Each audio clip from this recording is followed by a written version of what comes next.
This week on the CEO Cyber Briefing podcast, I'm joined by David Sully, CEO of Advai, the company with the bold approach. We don't make AI, we break it. In this episode, David shares insights on why breaking AI is crucial for understanding its limits, the hidden risks CEOs might overlook, and how businesses can navigate the complex landscape of AI adoption. It's a candid discussion about innovation, security, and the future of AI in enterprise. Enjoy. David, welcome to the show. It's taken us a few weeks to get this arranged, but we got there in the end. For those people who don't know you and your company, Advai, why don't you just give us a quick headline overview of what you're about? Yeah. So Advai is a UK leader in testing and evaluating AI systems. So our job is to understand what they're good at, what they're bad at, why they go wrong, how they can be integrated safely and securely within a large enterprise. And we do that across UK government, financial services, bits of defence, and increasingly overseas as well now. And you yourself come from quite an interesting background. Yeah, well, depends on what your perspective is, I suppose. But yeah, I was a UK diplomat for 11 years, dealing with sort of like a really wide range of different subjects, over everything from sort of like back in the old days, Afghanistan, right through to non-proliferation and negotiating in the UN. So yeah, maybe not a full hardcore tech background as most anticipate a CEO of an AI company. No, definitely interesting. And I know from conversations within our community for the pod, AI is such a hot topic point, I guess, not just in our community, but across all industries and sectors at the moment. So I'm really glad that we were able to get this arranged and get you on the show, because I'm sure we can unpack some really interesting information for our listeners. Now, on your website, one of your sort of taglines, if you like, is "We don't make AI, we break it." What does it actually mean, and why is it important for a CEO listening to the show to hear?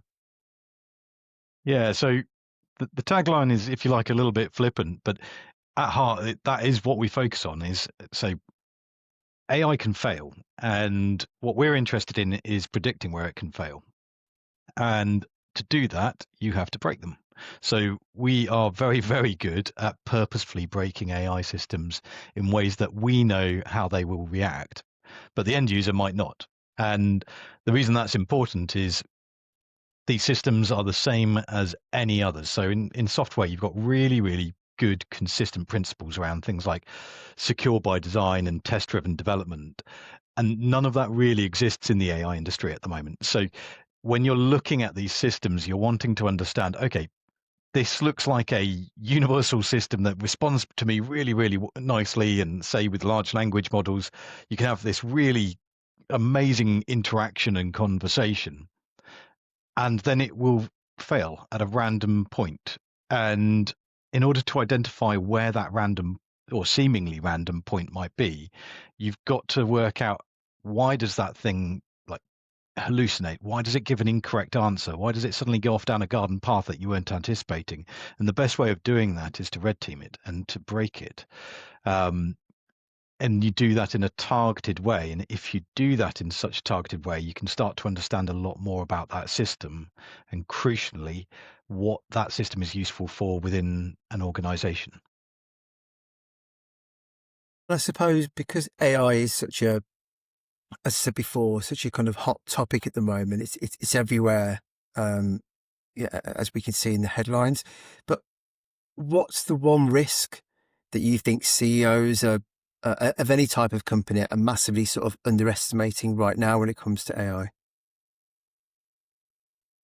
So I would actually say it depends which way you break it down, right? So I think one of them is very simply, like, for a lot of CEOs, it's not necessarily about the risks. It's as much about return on investment of, like, where is this thing going to be useful versus not. And as far as we observe the AI market, there's an awful lot of proof of concepts out there, and there's very little like that's actively deployed in value making positions within businesses. And trying to identify what those valuable positions in a business and those like that the useful stuff the AI is great at, um, that's probably one of the top bits on a CEO's mind, I think, in terms of like AI adoption. But when it comes to the pure risks, in terms of say like cybersecurity, when we talk about it, it's how can a malicious actor make this thing fail in a way that's advantageous to them?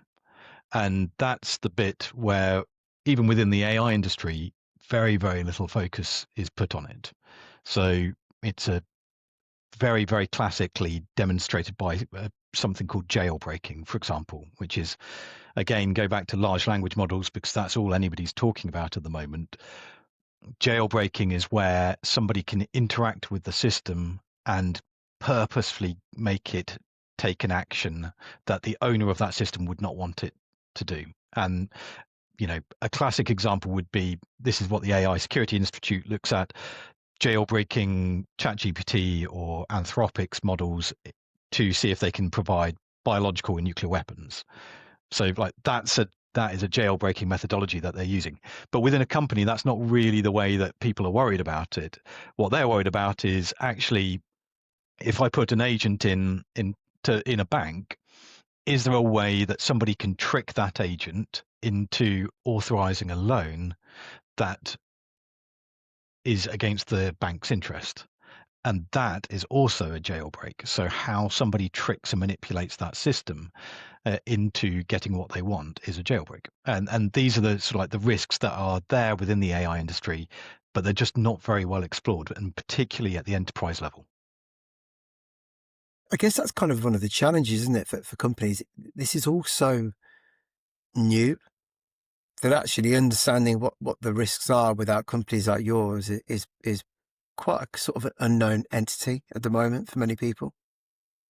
Yeah. So, I mean, this is the thing. I'm starting to characterize it more and more in terms of, I think there are two types of skill sets that I'm starting to see emerge. And when you talk to a traditional AI company, very often you're talking to sort of the builder mindset within it. And when it comes to these AI systems, you know, this is like where the large amount of the industry is, which is they are building something complex that they are often using a component that's provided a foundation model or something like that, and they are integrating it into a product. And that, for want of a better term, that system is becoming more and more complex. Those builders don't necessarily understand what sits within that.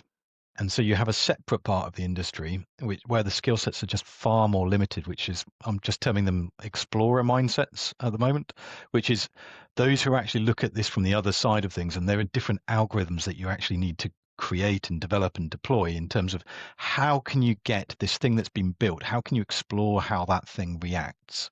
So if you think of it, if the first set of building the world's most complex maze-like building, the second set are the ones that actually go into that building and try and understand, right, where are the safe and secure parts in this? Where are the useful parts?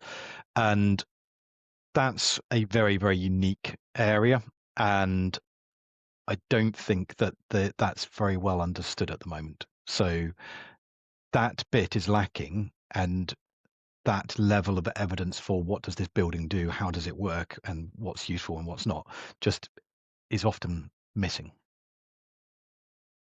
And you guys work across, it's across government, you do some stuff in the financial sector as well. Are you seeing, and there's something that's crossed my mind recently, across all the different sectors, have you got visibility over which is, uptaking of AI more? Is there an industry that's really embracing AI, or is it fairly sort of spread out amongst industries?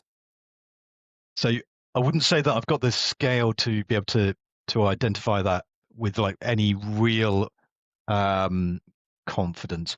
I think I'm seeing industries where it's feeling like a much more natural fit. So an Yeah. example being, say, marketing, for example. Um, I'm seeing others where essentially their risk profile means that it's really difficult for them to adopt. So anything that's in a high risk area, um, the AI system is still going to be beholden to any, say, governance, risk, and compliance that that organization has there.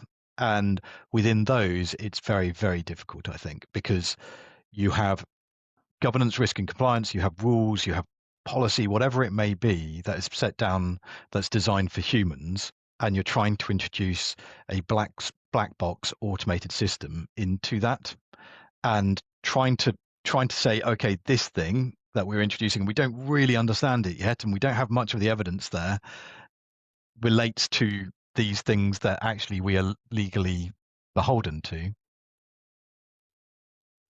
Sorry, That's harder. podcast host always turn their phone off.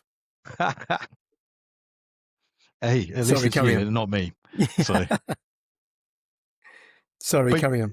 yeah, that alignment of different AI systems to like governance, risk, and compliance, and basically how risky an organization wants to be. Yeah. That's the really key bit. Um, so if you don't care, it's really easy to adopt. But if you've got a lot of other things that you can be held liable to, or they're critical if they go wrong, then by nature that's going to be a lot harder to deploy in. Yeah.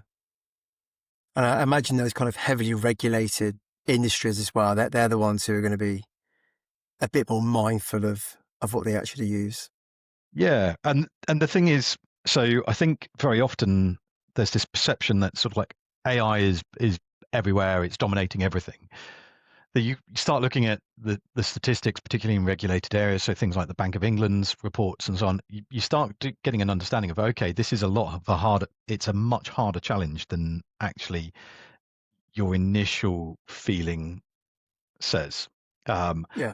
And really, I mean, the winners in all of this are going to be the ones that can do it reliably. And really, that's what we're talking about. So often people talk about cybersecurity in terms of like these systems going right or wrong, when really we're talking about, are they reliable enough to deploy, and have we managed to integrate them in a way that they stay reliable enough? And if you have, that's where all of the opportunities start opening up. Yeah. And I imagine by nature of what you guys do, you've probably seen a lot of AI models sort of fail in your lab. And when that happens in the real world, what is it actually looking like for a business? Yeah. Yes, the answer is, I mean, we're highly cynical because we see AI systems fail all the time in the lab. The real world impact, it just depends on the use case, right? So this is where it becomes so difficult, and so sort of like it can be almost anything. But so let's think. Okay, you can do this yourself if you put if you put exactly the same question, like I did this the other day. So for a presentation of so I asked 3 leading LLMs this exactly the same question, exactly the same punctuation, everything else, and it was, what were the biggest security events of the last 25 years? Give me top 10 just titles. And all 3 of them provide me a completely different answer. So ChatGPT goes down a global security avenue. So it goes down things like 9/11 and Russian-Ukraine war and things like that. Anthropic goes down a cybersecurity route. So it goes WannaCry, SolarWinds, and so on. Gemini goes down something completely different. None of them correlate. Okay.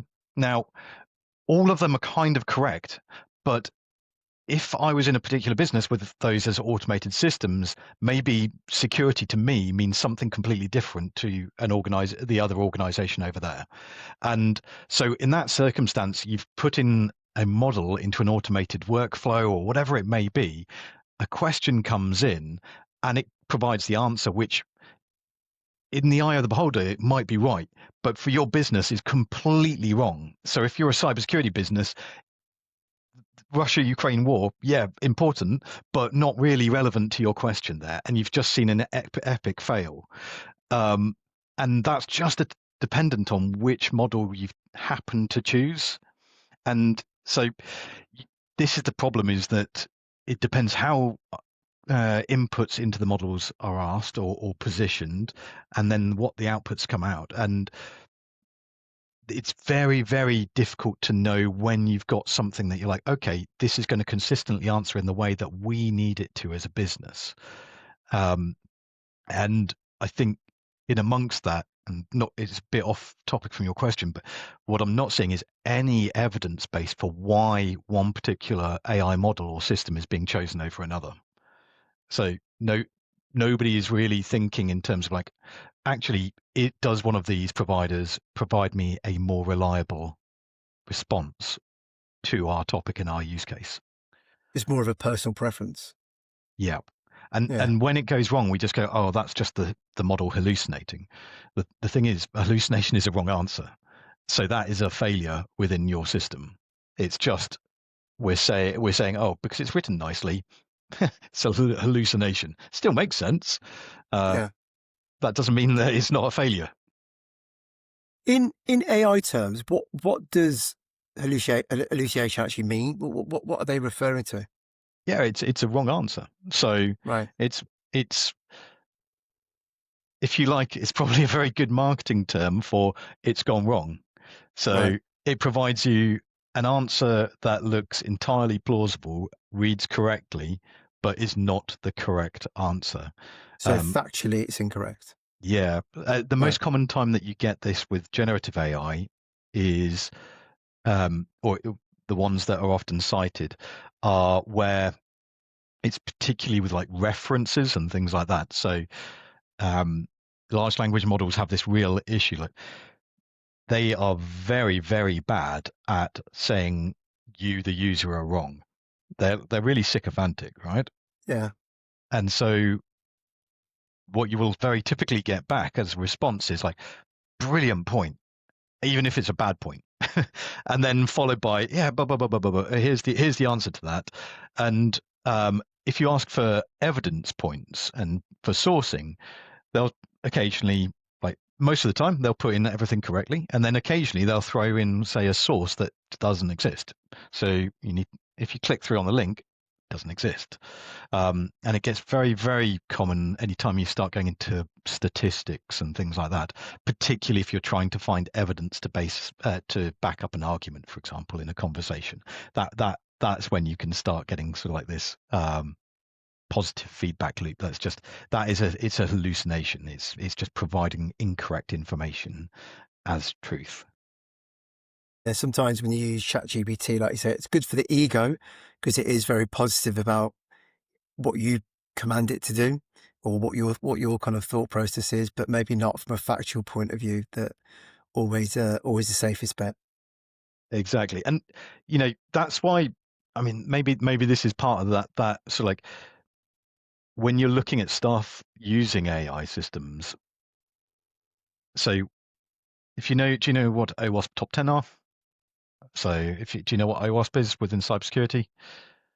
So cybersecurity problems, and like OWASP top 10 for large language models is like the 10 top security risks defined by OWASP within with those systems. The interesting thing with large language models is one of the top 10 security problems is over-reliance, which is not a system problem, it's a human problem. And it's very simply, it produces content that's so well written. All of us have in our minds, like if something is well written, it's normally coming from an authoritative, credible, intelligent source. So we have this sort of like just in our heads. So these produce such great language that we start to rely on it more and more, and we don't fact check it because it's sounds perfect. Yeah. It sounds legitimate. And that over reliance is a major security problem, because humans just don't check AI. We really, really trust robots. There's fascinating research around this area. Yeah, no, I can see that playing out, but also if we're not correcting it, it's not learning either. So you kind of Yeah, spiraling into this sort of black hole where, you know, it's giving out this misinformation and we're not correcting it, so it's always going to assume that was the right answer. yeah. Well, you've got to remember it's been trained on, so your ability to correct, particularly like a foundation model. So your interaction with ChatGPT, for example, there's not really much that you can do to properly correct it. It's been trained on all of the internet, essentially. Yeah, But again, within a business, you need to be thinking in terms of like, right, when this happens, if we identify this, can we regularly identify this problem coming in? Like, are our users identifying this at a later point? Um, and if so, how are we flagging that and how are we addressing it back at the root source? Um, because again, these will be creeping in and you need to be aware of them and logging them. And on that, you said earlier about sort of failures. Actually, this is one that I found really interesting where I've had this from a few companies, and I so can't talk about where they're from, but so juniors using generative AI have sped up their workload, and but everything is being checked by seniors. So a good example of this might be a law firm, for example. So juniors starting on contracts, everything that's coming out becomes slightly better quality, but there are still errors in there. And then what you get is at the top, partners complaining because now they're becoming fact checking machines. And because hallucinations are still creeping into these, like references are incorrect or whatever else it may be. And all of a sudden, you've got a partner at the top who is now basically just a very, very highly paid fact checker and has got more of this all coming into them. So is that the way that the business was anticipating it? Is that what they want? And like you start seeing that sort of tension start creeping in because, yeah, and that's simply the over reliance creeping in within the system. yeah. What we like to try and do in the show is we like to try and give as much sort of practical advice as possible to our listeners. So if I'm a CEO listening to this now, Dave, and we are rolling out AI in our company, where do we start? Like, where do we know where the risks are hiding, and what should we be doing? So the simplest thing, as far as I see this, so in any software development, in any major company, normally you have test-driven development and you also have red teaming of the system. I cannot like get over how few companies I talk to where I go, have you done exactly the same for AI, but for the inputs and outputs? And they go, no. So there's not been any sort of evaluation on which AI model is best suited for their purpose, let alone any red teaming of the model itself. And that's what I find most surprising is normally you would do that. And why is it that they're not doing it for the AI? Is it because they just simply aren't aware that's possible, or it's just not been brought up? But that's the simplest thing to do is just go, okay, have we red teamed this? And if not, why? And if you're a smaller company that don't necessarily have, you know, the team to do that, the red team, or even a big security team, is there anything practically they can be doing without that kind of resource? Yeah. Um, so I I would simply go through, for example, the OWASP top 10 is a very simple list of 10 different security problems with Gen AI. So at least familiarize yourself with that and just go, okay, right, these are the issues. is there any way that we can consider these as we go through? Um, if we're using a third-party provider, at least that gives you some like evidence base or something to draw on to talk to them about the issues as well. Ask how they've done it. In theory, they should be doing this internally. Um, and I would very strongly suggest that be put to providers as well in terms of like, okay, how have you red teamed your own systems? Um, what are like, how have you identified failures in this? How do you prevent hallucinations? What are you thinking about in terms of over reliance? These are like just questions you can ask to understand and get that level of trust in the provider. You don't really need any technical expertise for that. It's just talking to somebody. And you can go into much more sort of like complex things like NIST, do the AI risk management framework, which gets more complex. But yeah, those are the sort of resources that at least make sure you're an educated buyer and you're asking questions. And out of interest, at what point are companies engaging with you? I assume it's at the kind of beginning of the process when they're looking at different AI technology, or have you got a mix of? Yeah, it's good, really good question.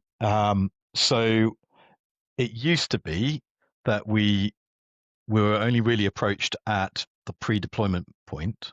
So whereby somebody had done development on an AI system, normally in-house, they're trying to build out a capability and they were struggling to get to the point of actually deploying it more widely. So they'd normally recognize one or two issues. And their big challenge was often right, like we need to demonstrate this thing is compliant within our organization. How do we evidence that? So that's traditionally where a lot of this for us has come from. More and more, though, now we are doing work earlier in the cycle. So starting out with right, when you're building an AI system, what does it need to be compliant with?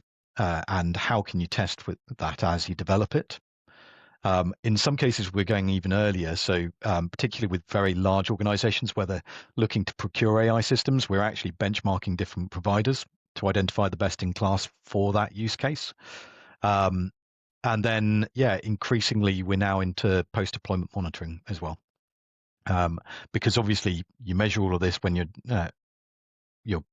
getting ready to deploy and go live. Post-deployment, you're needing to monitor it for safety and security events to try and identify malicious behavior, same as any other sort of system. The only difference being that's on the inputs into it. So, how are users interacting with that AI system? And then making sure that those are fed back into pre-deployment development or back to the provider of the AI system for them to address and make sure that they do address it. You mentioned compliance, so it's something I get asked a lot because it's a challenge that we see a lot where companies are very over reliant upon so that kind of mantra of compliance equals safety. Like from your perspective, kind of how far off is that if they've got ISO in place or whatever it might be? A company's still leaving themselves exposed even with those in place. So so there are, for example, ISO standards for AI coming along. Those are increasingly being seen. Reason talk about compliance is more. This is particularly at the pre-deployment phase where. So the challenge with AI is that there's no sort of magic mark for something being safe and secure. It's not like there's a score of like, congratulations, you've got 95. This is safe or secure. Everything depends on the use case in which it's being deployed. And just like as an example, we can, in our research, so we've demonstrated that metrically we can show you that ChatGPT 4.0 Mini, for example, is more reliable to use on healthcare topics, right, than it is on finance topics. And when you break it down, it makes sense because there's loads of actually very good training data that's gone into those from reputable English language sources like the NHS. So healthcare, it's more reliable. The banks don't release their internal data, so of course it's nowhere near as reliable on financial questions. But which of those do you feel more comfortable the system being used for? Most people get a bit awkward and feel much more nervous about an automated system in healthcare than they would on a finance topic. And so there's no magic score for which is safe. It's kind of dependent on which of those you feel is riskier and not risky. And like, does that make sense? It's a very much eye of the beholder type problem set, Yeah. And do and you think compliance people is good become, to deal with that. Sorry. yeah, do you think they become over reliant upon it? So once they've got these, um, the ISOs or whatever it might be in place, do you think then they kind of put security on the back burner, especially with something new as AI? Is it we've done the tick box, standards that we now can just kind of focus on what we need to focus on, or are you seeing companies doing something different to that? I think my honest answer here is I think it's too early for me to say. I'm not seeing. Yeah, I don't think I've got enough evidence of sort of live deployed systems having gone through those sort of accreditation processes yet. Yeah, It's probably one to ask me again in about 6-12 months. yeah. As we've said, AI is still new, and a lot of this AI adoption is still in its early stages. We see it at the kind of other end of the spectrum, where taking AI out of the equation for a moment, where companies have just done the basics, which most companies have to do. And then they feel like once they've got that in place, they're covered. They don't need to think about bringing in additional resources or different technology to try and make sure they're properly secure. So I was just interested to see whether that was happening in the same way, but within AI. But like you say, it probably is still a bit early. I think I'll just pick up on one thing there, which is Yeah, I think um, it's still early days in the AI security realm. So you've only just had the very first what's called a CVE, so um, the first proper security vulnerability that's been publicly published. It's called Echo Leak. It was back in July. Um, so you're still in the early days of that. I think probably the space that we're in at the moment is more sort of like very simply what is reliable enough again. So I think often people can get very obsessed or like hung up on have we gone through this list, this accreditation list, or whatever else it may be.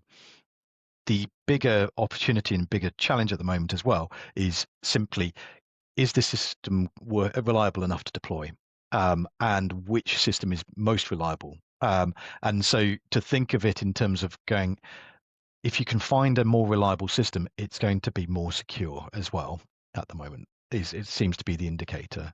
So yeah, thinking of it through that sort of prism of like when you're testing it, you're just doing the same as you're always doing with any system of like, is this any good? I want the best thing for my organization.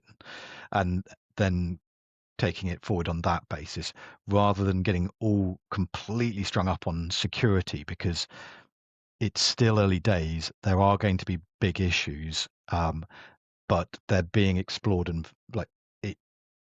You can get into just a complete space of unknown unknowns in that area. And if that's your biggest consideration, you want to go, well, actually, is this the right technology for me? Almost maybe. yeah, yeah. That's fair enough. And I know you can't probably mention any names, but can you share a story where testing has exposed a real failure within a company's AI infrastructure, and how that could have been potentially very damaging?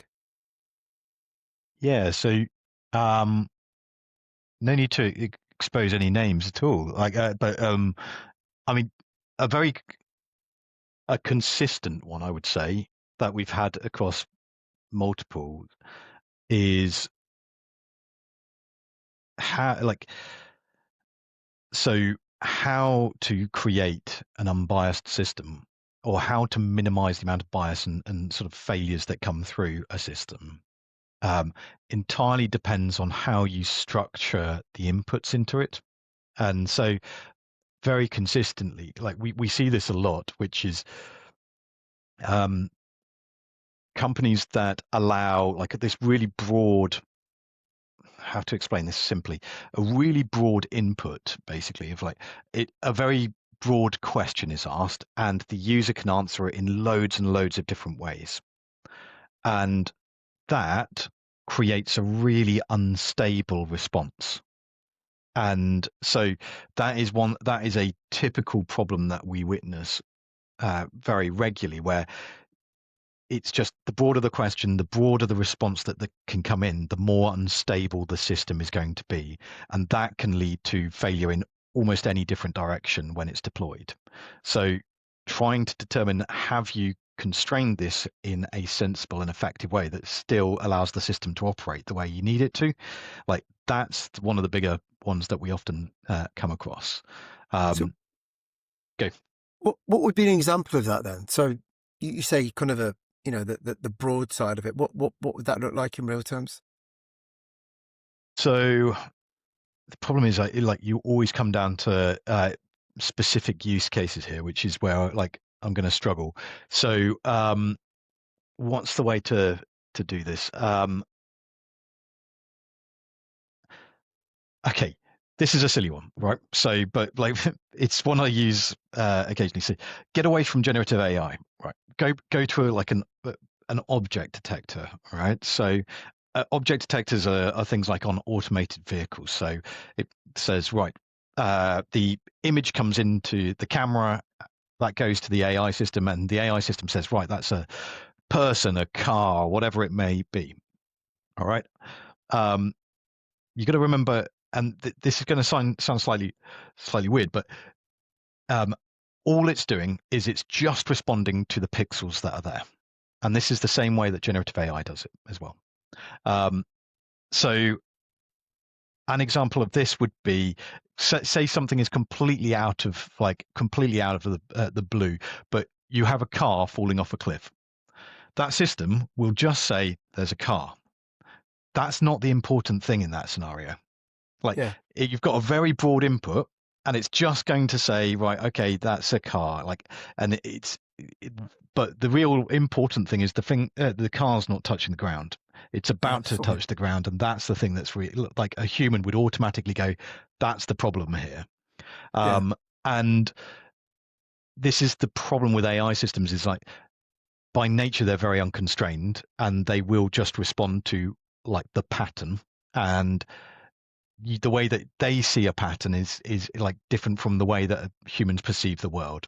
So when you translate that over into sort of like very unbounded sort of like text inputs, it's simply just like something completely random coming into the system that I don't know, say you just like, I don't know, this is so stupid. You say, okay, are you what's your gender? And somebody just puts asparagus. Okay.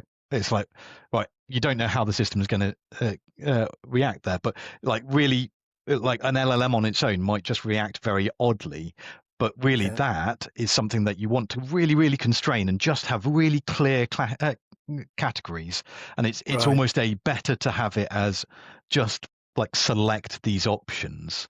And that's what we often do witness, is like, it's an LLM, it's got reasoning and assumptions, and like it can deal with this itself.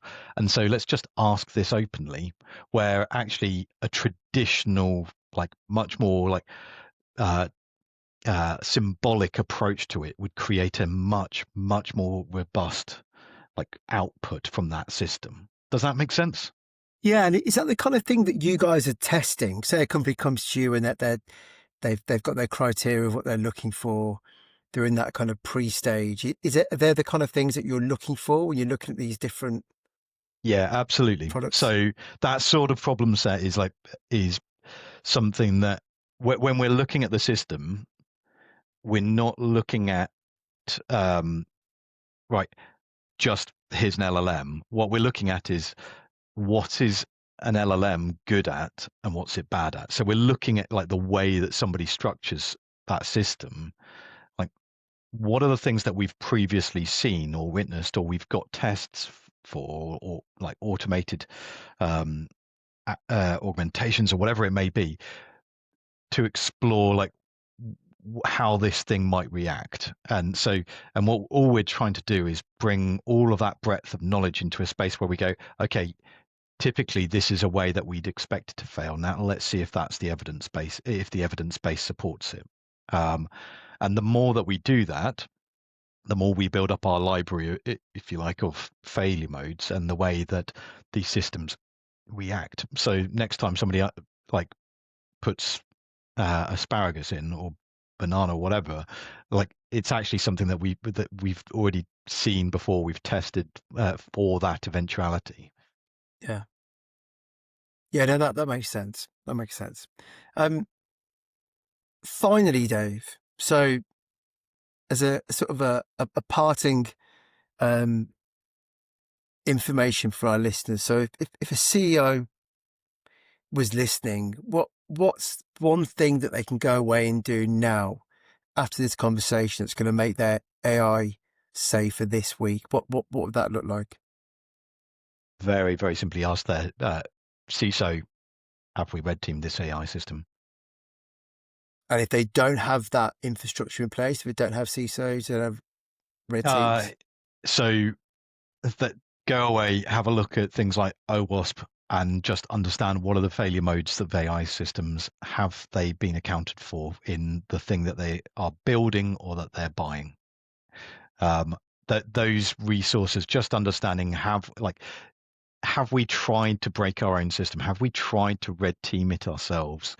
Like, and yep, if you can't find it, come to Advai. That's obviously what we specialize in, but like just doing that internally, asking that question, like we red team or we sanity check or we like ensure that testing is conducted on anything else in our organization. Like, are we doing the same for AI? And if we're not, why aren't we? And how can we?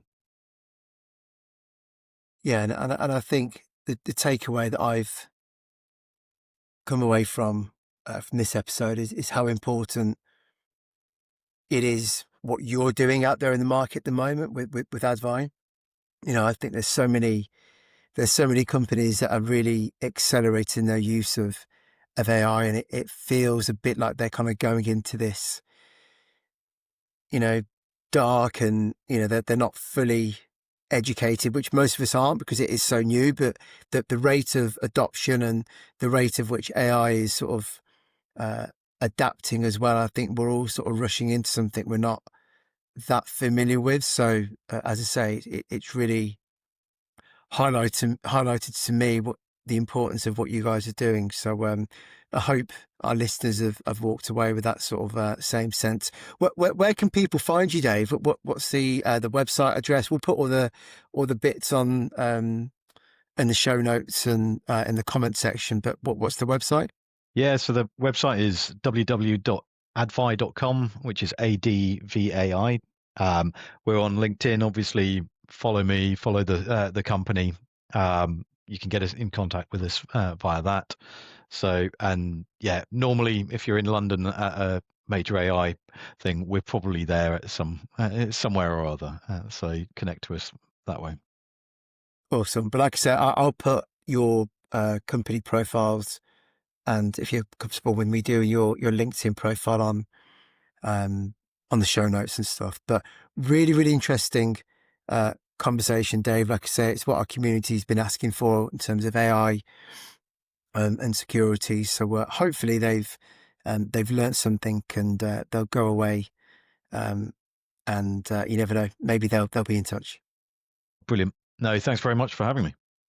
Pleasure. Thank you, Dave. Cheers.